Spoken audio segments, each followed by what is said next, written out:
नमस्कार, ज्ञान तृप्ति महाविद्यालय के इस YouTube चैनल में आपका स्वागत है। तो आज हम करेंगे केशवदास का लेसन गणेश वंदना से स्टार्ट करेंगे। उससे पहले मैं आपको इसकी इन्फॉर्मेशन, इसकी जानकारी आपको बता दूं कि केशवदास का जन्म, उसकी मृत्यु कब हुई। केशवदास जो रीतिकाल के प्रवर्तक आचार्य माने जाते हैं, उनका जन्म हुआ है संवत 1618 विक्रमी संवत में और इनकी मृत्यु हुई है 1680 विक्रमी संवत में। ये रीतिकाल के प्रवर्तक या आचार्य माने जाते हैं और इनको और छाने ऋषियों ने या रुद्र राजाओं ने इनको आश्रय प्रदान, इनके पूर्वजों को आश्रय प्रदान किया था। इनके पूर्वज जो क्या है, संस्कृत भाषा के, जो संस्कृत साहित्य की भाषा के प्रकांड पंडित थे या उनके विद्वान माने जाते हैं। तो आज हम करेंगे केशवदास की कुछ पंक्तियाँ, कुछ इनके दोहे का वर्णन करेंगे। इससे पहले इनका शब्द क्या होते हैं, शब्दों के अर्थ का वर्णन अपने जान लेते हैं। तो स्टार्टिंग में आज इसका दिया है केशवदास ने भी गणेश वंदना, जो इसके प्रसंग में आप ऐसे लिख सकते हैं भी केशवदास ने इसको दोहे को शुरू करने से पहले इसकी निर्विघ्न समाप्ति के लिए गणेश वंदना की एक स्तुति की है। गणेश वंदना की यानी इष्ट देव भगवान गणेश जी की प्रार्थना की है।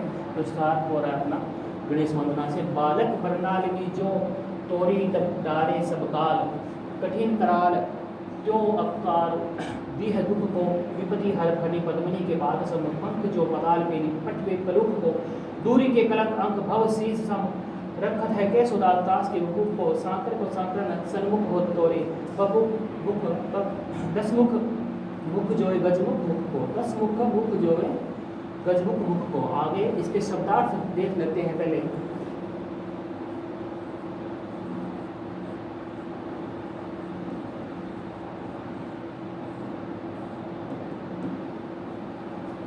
बालक, बालक अर्थ क्या बताया इसमें, गज शावक यानी हाथी का बच्चा।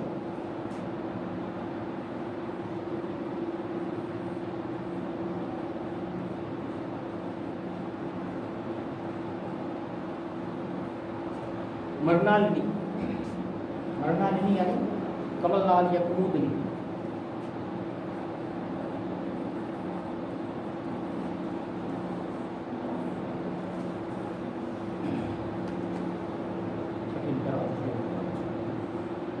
दीह का क्या होता है, दीह दीर्घ।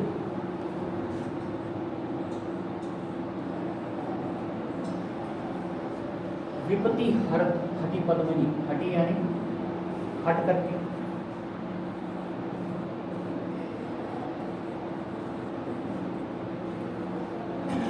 पद्मिनी के पाद सम यानी पत्ते के समान।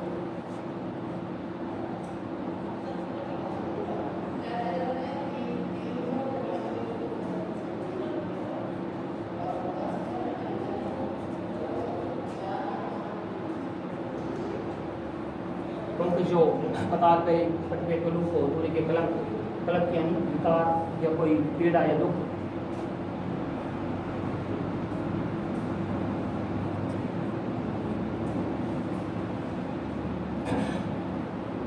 वकुप का होता है शरीर।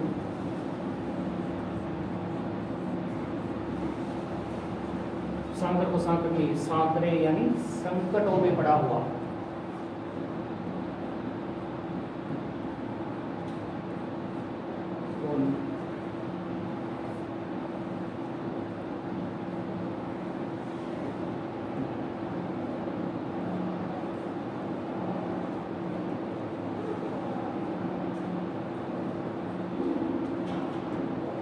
सांकरे यानी संकटों में पड़ा हुआ।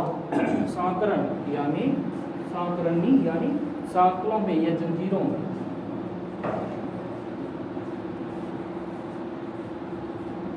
सांकलों में सरल अर्थ में देख लेते हैं भी सांकलों में। और तोरे दसमुख मुख, दसमुख यानी जिसके 10 मुख हो, गजमुख यानी गणेश। इसको कहते हैं जिसका मुख गज के समान यानी हाथी के समान हो, उसको कहते हैं गजमुख यानी गणेश जी को। आगे इसका अर्थ देख लेते हैं। बालक मनाली जो तोरे डारे सब काल, कठिन करा जो अकारो दीह दुख को, विपति हरत कटि पद्मिनी के बाद सम पंख जो पताल को पहली पटवे कुलुक को, पहली ठीक है बल प्रयोग, दूरी के कलंक कलक अंक भव शीस शशिसम राकत है केशवदास दास के उपू को शंकर के सांकरणी सन्मुख होते तोरे 10 मुख जो है गजमुख मुख को इसमें बताया है भी कभी केशवदास वर्णन कह रहे हैं भी गणेश जी का वर्णन स्तुति करते हुए कह रहे हैं हाथी का बच्चा गज साव जिस प्रकार कमल नाल को सहज भाव से बड़े ही एकदम झटके से उखाड़ कर तोड़ देता है, उसी प्रकार कमल नाल को जिस प्रकार हाथी का बच्चा छोटा बच्चा कमल नाल यानी कमल के पुष्प को कमल की एक डाल को उठाकर उखाड़ कर फेंक देता है, उसी प्रकार गणेश जी भी क्या करते हैं क्योंकि हाथी के बच्चे को की उपमा गणेश भगवान से दी गई है क्योंकि उनका मुख कैसे है, गणेश जी का मुख कैसे, उनके जो मुख है गज के समान है, उनके जो ऊपर जो सूंड लगी है वो हाथी की है, उस हिसाब से जो मुख लगा है वो भी हाथी का है। तो उस शावक की उस हाथी के बच्चे की तुलना भगवान गणेश जी से करते हुए दोनों को सामंजस्य स्थापित करते हुए यहाँ दिया है भी गज शावक यानी जो हाथी का बच्चा है वो कमल नाल को बड़े ही सहज स्वभाव से उखाड़ कर फेंक देता है, उसी प्रकार गणेश भगवान क्या करते हैं कि हमारे जो दुख है जो कष्ट है विकार है या पीड़ा है, यहाँ शब्द आया विकार यानी जो दुख पीड़ा है विकार है उनके कष्टों का निवारण कौन करते हैं गणेश जी निर्विघ्न उसी प्रकार दुख दूर कर देते हैं जिस प्रकार हाथी का बच्चा कमल नाल को उखाड़कर सहज भाव से फेंक देता है। आगे देखते हैं कंक जो बदाल में निबेल कटों को दूरी के कलम बहुत सी इसको यानी आगे जिस प्रकार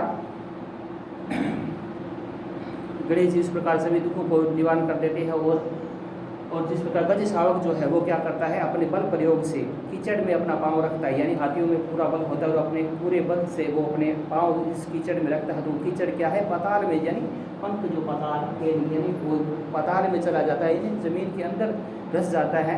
उसी प्रकार गणेश भगवान क्या करते हैं वो भी क्या अपने दुखों को अपने जिस व्यक्तियों के दुखों को दूर कर देते हैं, उनको पाताल में भेज देते हैं। ठीक उसी प्रकार जिस प्रकार हाथी का बच्चा कीचड़ में अपना पाँव रखेगा तो वो कीचड़ जमीन में धस जाएगा, नीचे की ओर निकल जाएगा, उसी प्रकार गणेश भगवान क्या करते हैं व्यक्तियों को या जो उनके भक्त हैं उनके दुखों को उनकी पीड़ा को उनके विघ्नों को क्या करते हैं पाताल में स्थापित करते हैं, उनको पाताल में नीचे छोड़ देते हैं।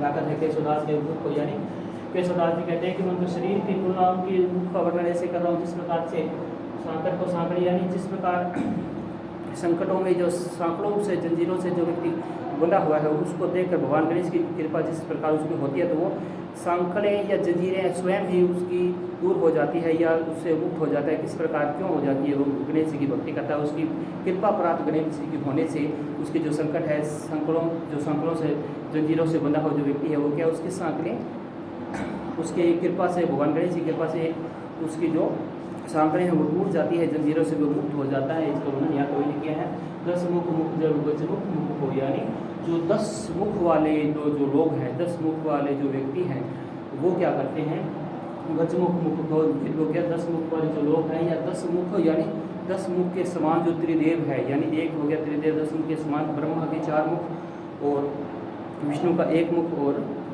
5 मुख शिव जी यानी महेश के बताए हैं, ब्रह्मा के 4 मुख विष्णु के 1 मुख और अंत में है महेश यानी शिव जी के 5 मुख, तो 5 और 4 9 और 1 10 मुख। उसका किसकी ओर देखते हैं गज मुख यानी वो सभी भगवान गणेश जी की उदारता उनके भक्त वत्सलता को देखकर और देखते हैं जो 10 मुखों को धारण करने वाले 10 मुखों वाले व्यक्ति या 10 मुखों वाले एक त्रिदेव यानी ब्रह्मा विष्णु महेश तीनों एकों को 10 मुख में गिनाया गया है। तो वो तीनों क्या करते हैं भगवान गणेश जी की कृपा उनकी भक्त वत्सलता को देखते हैं 10 मुख।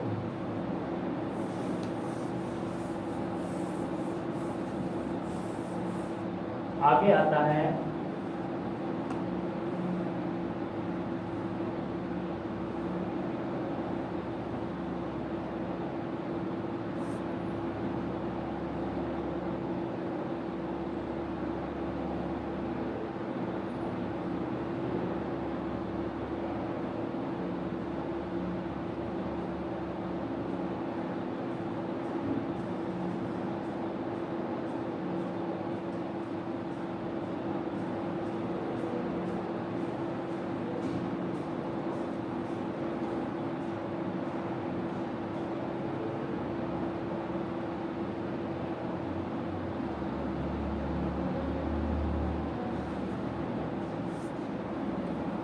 देखो आगे वाणी जगरानी की उदारता बखानी चाहे ऐसे मति कहो दो उदार कौन की भाई देवता प्रसिद्ध सिद्ध ऋषि राज तप व्रत कहीं कहीं खारे सब कहीं ने केहू लई भावी भूत वर्तमान जगत बखानत है केशोदास के हुन बखानी काहू में गई वर्णेपति चार मुख पूत वर्णे पांच मुख नाती वर्णे षट मुख तत्वी नहीं नहीं वाणी जगरानी यानी वाणी जगरानी किसको कहते हैं? वाणी की देवी सरस्वती को।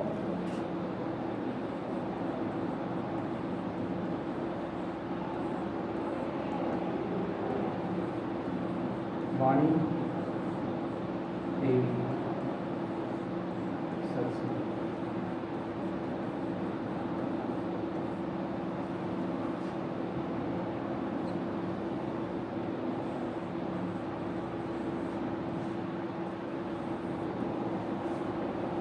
उदारता यानी उसकी जो है उदारता यानी उनका जो निर्मल हृदय है। बखानी का अर्थ होता है बखान करना, उसका वर्णन करना, बखान या वर्णन।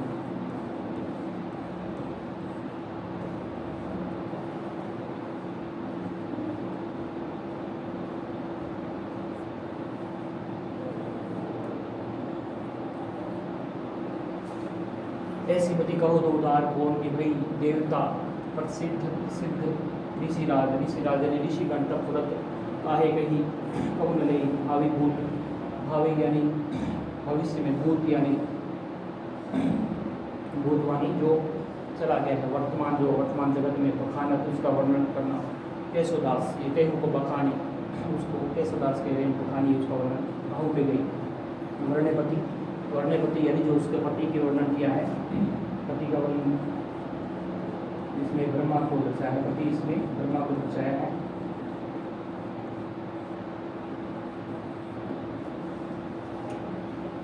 वर्णपति चार मुख ब्रह्मा के चार मुख होते हैं इस हिसाब से वर्णपति ब्रह्मा को बताया है। पूत वर्णे पांच मुख पूत यानी पुत्र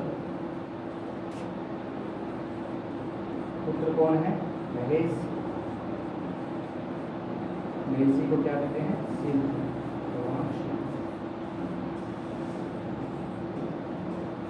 और नाती वर्ण षटमुख यानी नाती वर्ण किसको नाती का नहीं जो दोहिता होता है दोहित्र को क्या कहते हैं? नाती। नाती किसको बताया गया है? नाती वर्ण षटमुख षटमुख धारण करने वाला कौन है? षटमुख किसके होते हैं? कार्तिकेय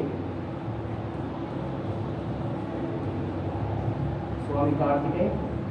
इसमें मुक्ति के हिसाब से बताया ये वास्तविकता नहीं है क्योंकि शास्त्रों के अनुसार ऐसा नहीं है। ब्रह्मा जी सरस्वती के पति माने गए हैं लेकिन जो कल्पना के हिसाब से इसमें क्या माना गया है? ब्रह्मा जी को पति माना गया ये तो वास्तविक है लेकिन कल्पना के आधार पर पुत्र महेश यानी शिव जी को जो पुत्र बताया है वो काल्पनिक है। जो कार्तिकेय को उसका नाती यानी दोहित्र बताया है वो भी काल्पनिक है। तो इसका वर्णन आप ये भी देखना सिर्फ पुस्तक के हिसाब से अपनी जबकि वास्तविकता ये नहीं है। वास्तविकता क्या है? इसका पति ब्रह्मा जी की पत्नी सरस्वती है। तो जो पुत्र महेश यानी शिव को बताया है या दोहित्र नाती कार्तिकेय को बताया है वो एक इस काल्पनिक के माध्यम से बताया है। आगे है वाणी जगराने की उदारता बखानी जाए ऐसी मति कहो धो उदार कौन की देवता प्रसिद्ध सिद्धि ऋषिराज तपव्रत कहीं कहीं हारे सर कहीं न केहुलई भावी भूत वर्तमान जगत बखानत है केशोदास केहु न बखानी कहो गए। वर्णपति चार भूत वर्ण पांच मुख नाती वर्ण षट मुख तत्व नहीं यानी वाणी जगरानी उसकी वाणी की देवी सरस्वती की महिमा का वर्णन करना इतना आसान ये सहज नहीं है। उसकी महिमा का वर्णन करना इतना अवर्णनीय है क्योंकि इसके वर्णन वो ही कर सकता है जो जिस प्रकार सरस्वती देवी अपनी खुद महिमा का वर्णन कर सकती है दूसरा कोई नहीं कर सकता। जो आम आदमी है जो कम पढ़ा लिखा है वो इसकी साधारण व्यक्ति उसकी महिमा का वर्णन नहीं कर सकता क्योंकि जो देवता है देवता प्रसिद्ध सिद्ध ऋषिराज यानी जो देवता है ख्याति प्राप्त प्रसिद्ध सिद्ध ऋषिराज जो तपस्वी बड़े बूढ़े तपस्वी जो लोग हैं वो भी उसकी महिमा का वर्णन करते करते थक गए हैं हार गए हैं। उन्होंने भी क्या हार मान ली क्योंकि उनकी महिमा का वर्णन अभी तक वो नहीं कर पाए हैं। क्यों नहीं कर पाए हैं? क्योंकि वो भी क्या है बार बार प्रयत्न करते हुए उनका प्रयत्न विफल हो रहा है वो भी उसका महिमा का वर्णन नहीं कर पा रहे हैं। भावी भूत वर्तमान जगत बखानत है केशोदास के बखानी जगत बखान कहू भी आगे है भावी भूत यानी जो पहले भी समय से पहले भी भूत यानी भूतकाल में भी इसकी महिमा का वर्णन हो रहा था और आज वर्तमान में भी हो रहा है। आने वाले भविष्य में भी इसकी महिमा का वर्णन होता रहेगा। उसके बावजूद भी जो पहले लोग थे वो भी इसके महिमा का वर्णन करते आए हैं। आज भी वर्तमान जगत में इस धरती पर मानव उसकी महिमा का वर्णन कर रहे हैं। और जो आने वाले भविष्य में है उस सरस्वती की वंदना का, उसकी महिमा का वर्णन करेंगे, लेकिन फिर भी उसकी महिमा का वर्णन करना अवर्णनीय है, उसका वर्णन करना सहज नहीं है। तो आगे देखते हैं। वर्णिपति 4 मुख पूत वर्णे 5 मुख नाती वर्णे षट मुख तक भी नहीं, यानी वर्णिपति ब्रह्मा जी के क्या है 4 मुख है। 4 मुखों वाले ब्रह्मा ने इसकी महिमा का वर्णन किया, फिर भी वो विफल रहे। आगे पूत वर्णे षट 5 मुख यानी पुत्र ने, यानी महेश यानी शिव ने, भगवान शिव ने क्या किया 5 मुखों से उसकी महिमा का वर्णन किया, फिर भी वो विफल रहे। तो नाती यानी जो उनका द्वैत्र है, नाती है कार्तिकेय है, उसने अपने 6 मुखों के होते हुए भी उसका वर्णन किया, फिर भी उसकी महिमा नहीं कर सका, वो भी विफल है। उसकी महिमा का वर्णन करना अवर्णनीय है, क्योंकि उसकी महिमा का जो पार है, जो सार है, वो क्या नित्य नवीन है। मतलब आज है कल जैसा, मतलब सेम नहीं रहता, वो बदलता जा, नित्य नवीन यानी परिवर्तन होता जा रहा है। इस कारण सरस्वती देवी की वंदना करना सहज नहीं है, कोई भी वर्णन नहीं कर पा रहा है। उसकी जो महिमा है नित्य प्रति नवीन है, अलग अलग परिवर्तन हो रहा है। तो सरस्वती देवी की उदारता वर्णातीत है, इसका वर्णन दे सकते हैं।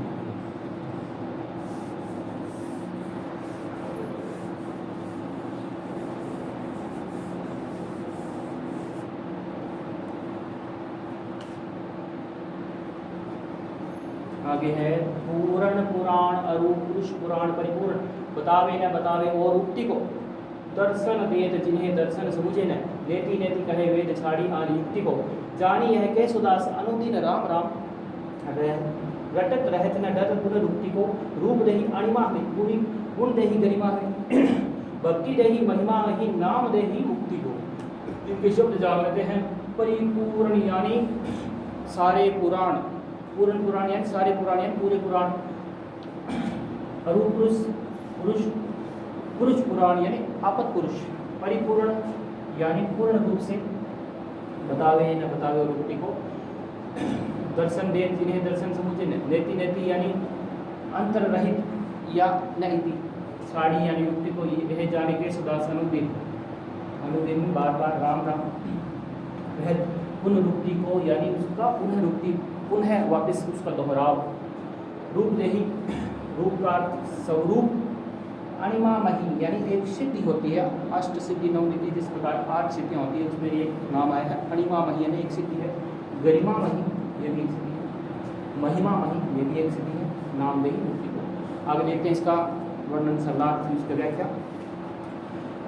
पूर्ण पुराण पुरुष पुराण परिपूर्ण बतावे न बतावे रुक्ति को भगवान श्री राम के बारे में केशवदास ने बड़ा ही वर्णन स्टिक किया है, क्योंकि भगवान श्री राम के वर्णन करना भी सरल या सहज नहीं है, क्योंकि भगवान श्री राम अपने भक्तों को जिस प्रकार कृपा करते हैं उसी प्रकार होता है कि जो पूर्ण पुराण है, जो सारे पुराण मिलकर भी क्या है और आपत पुरुष भी क्या है पूर्ण परिपूर्ण श्री राम को क्या परिपूर्ण यानी संपूर्ण ब्रह्मा मान देते हैं। पूर्ण पुराण सारे पुराण, पुरुष पुराण आपत पुरुष और परिपूर्ण मान लेते हैं। किसको मान लेते हैं? श्री राम को सारे पुराण आपत पुरुष और उनको श्री राम को परिपूर्ण यानी सारे वो उसका पूर्ण ब्रह्मा या संपूर्ण ब्रह्मा किसी मान रहे श्री राम को, श्री भगवान राम। बतावे न बतावे मैंने इस उक्ति को इस कथन को कोई और बता नहीं सकता, इसका वर्णन और कर नहीं सकता। दर्शन दे जिन्हें दर्शन समुझे नेति नेत के यानी दर्शन देती यानी जो वेद है उनमें क्या भी इन वेदों ने भी क्या है जो दर्शन यानी सांख्य योग के वेदांत दर्शन या दर्शन शास्त्र इसका होता है सांख्य योग।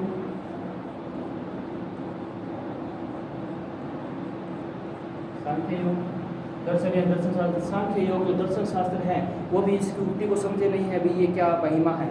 और जो नेति जो अलग अलग वेद है उन्होंने इसके महिमा का सही वर्णन ठीक से किया, लेकिन वो कोई क्या है नेति कह करके इनका समुद्र में इसका प्रसंग प्रतीक रूप में दे दिया है। भी इसका वर्णन ऐसे दिया जा सकता है। जानी है केशवदास यानी केशवदास फिर कहते हैं कि मैं इस बात को अपने चित्त में अपने हृदय में सत्य मानता हूँ कि मैं राम नाम रटत रहते मैं उनका राम नाम को जो मैं रट रहा हूँ बार बार उसकी भगवान राम के स्मरण कर रहा हूँ, उसके बाद भी मैं जानता हूँ भी ये मैं उसी उक्ति को उस पुनरुक्ति यानी उसका दोहराव कर रहा हूँ बार बार उसको राम के नाम को रट रहा हूँ, फिर भी मुझे क्या कोई डर नहीं है, डर नहीं है, किसी बात का पछतावा नहीं है। क्यों नहीं है? क्योंकि भगवान राम की कृपा होगी और अवश्य होगी। और रूप दही अणिमा यानी आगे के सदास कवि कह रहे रूप दही भगवान राम के रूप या स्वरूप का स्मरण करने से अणिमा नाम की सिद्धि प्राप्त होती है। और गुण देही गरिमा मही, यानी गुण का बखान करने से, गुणों का वर्णन करने से गरिमा नाम की सिद्धि प्राप्त होती है। भक्ति देही महिमा में, यानी भक्ति देही महिमा में नाम देही मुक्ति को, यानी नाम या उनका नाम ही स्मरण करने से महिमा नाम की सिद्धि प्राप्त होती है। भक्ति या स्तुति करने से, भगवान राम की भक्ति या स्तुति करने से हमें क्या है, मुक्ति मिलेगी। इस सांसारिक बंधनों से हमें क्या है, मुक्ति मिल जाएगी। इस प्रकार रूप देही अणिमा में, गुण देही गरिमा में, भक्ति देही महिमा में, नाम देही मुक्ति को रूप और स्वरूप का जो वर्णन करने से, अपने को उसका चित्त ध्यान लगाने से अणिमा नाम की सिद्धि प्राप्त होती है। और जो गुणों का बखान करने से उसकी गरिमा नाम की सिद्धि प्राप्त होती है। और भगवान राम की भक्ति करने से हमें संसारिक बंधनों से मुक्ति मिल जाएगी। और उनका नाम स्मरण से, श्री राम का नाम लेने मात्र से हमें संसारिक बंधनों से मुक्ति या उसके बंधनों से छुटकारा मिल जाएगा। तो आज के लिए ये कुछ दोहे तैयार हुए थे जो आज करवाए हैं आपको। तो आगे की नेक्स्ट वीडियो में आपको अलग कुछ दोहे का वर्णन करवाया जाएगा। धन्यवाद।